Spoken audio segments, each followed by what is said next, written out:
মঙ্গলবার রাতে শারদীয় দুর্গাপূজা উপলক্ষে মহা অষ্টমীতে জামালপুর জেলার সদর উপজেলার ইটাইল ইউনিয়নের ৬টি পূজা মণ্ডপ পরিদর্শন করেছেন ইউনিয়নের প্যানেল চেয়ারম্যান মোহাম্মদ মিজানুর রহমান গোপন এবং তিনি প্রতিটি মণ্ডপে পূজা কমিটির নেতৃবৃন্দের হাতে সরকারি বরাদ্দকৃত অনুদান তুলে দেন। পরিদর্শনকালে প্যানেল চেয়ারম্যান পূজা মণ্ডপের নিরাপত্তা, সাজসজ্জা ও সার্বিক পরিবেশ ঘুরে দেখেন এবং সনাতন ধর্মাবলম্বীদের সঙ্গে শুভেচ্ছা বিনিময় করেন। পূজা কমিটির সভাপতি ও স্থানীয়রা সরকারি অনুদান পেয়ে সন্তোষ প্রকাশ করেছেন এবং শান্তিপূর্ণ পরিবেশে পূজা সম্পন্ন করতে সবার সহযোগিতা কামনা করেছেন। ইটাইল ইউনিয়নের ৬টি পূজা মণ্ডপে এবছর মহা ধুমধামে দুর্গাপূজা উদযাপন হচ্ছে। পূজা ঘিরে স্থানীয় প্রশাসন বিশেষ নিরাপত্তা ব্যবস্থা জোরদার করেছে।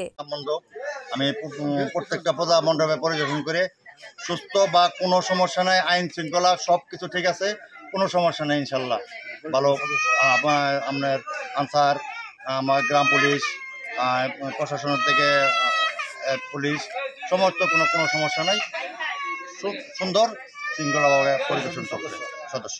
আর আমার পরিষদের মেম্বার সদস্যদের সহ পরিদর্শন করছি। না ইনশাল্লাহ কোনো ধরনের ঘটনা ঘটে নাই, ইনশাল্লাহ আর ঘটবেও না।